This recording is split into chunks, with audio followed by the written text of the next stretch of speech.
छ रेणुदाले नेपालको संविधान बनाएर आएको एउटा संविधान सभाको सदस्यले स्थानीय संविधानको सही कार्यान्वयन मात्र होइन कि संघीयताको सही कार्यान्वयन मात्र होइन कि स्थानीय सरकारको तर्फबाट संयौं कानुनहरू ऐन कानुन नीति नियमहरू बनाएर हामीले सर्वसम्मत हिसाबले सबैलाई समेटेर त्यसको सही कार्यान्वयन गरेर प्रमाणित गराएको पात्र पनि हो रेणुदा। यो कुरालाई पनि बुझ्न जरुरी छ। मेरा प्रतिपक्षी साथीहरू अथवा प्रतिस्पर्धी साथीहरूलाई मेरो विनम्र अनुरोध छ, यसरी औपचारिक शिक्षा नभए तापनि 30औं वर्षको मेरो राजनीति शास्त्र समाजशास्त्र जनताको एउटा सुख दुःखको सारथी भएर मैले कर्म गरेँ। यही हो रेणुदाको परिचय। यो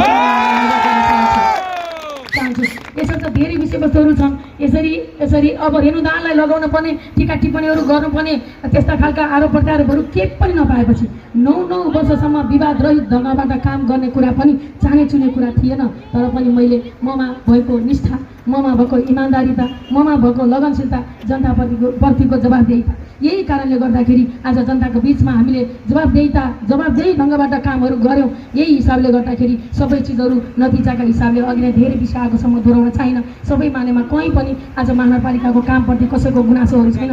जनगुनासो नआउने गरी कामहरू गरिएको छ। यही हुन् प्रमाणहरू। कसैले हामीलाई क्षुद्र ढङ्गले टिका टिप्पणी गर्न जरुरी छैन। यो पनि म खबरदारी गर्न चाहन्छु। यसकारण आदरणीय वडा नम्बर 9 वासी, अब तपाईँहरू वडा नम्बर 9 का आदरणीय बुवा आमा दाजुभाइ दिदीबहिनीहरूले पनि हिजोको वडा नम्बर 9 कस्तो थियो, आज कस्तो छ, हामीले आफैले महसुस गरिराखेका छौँ। यहाँका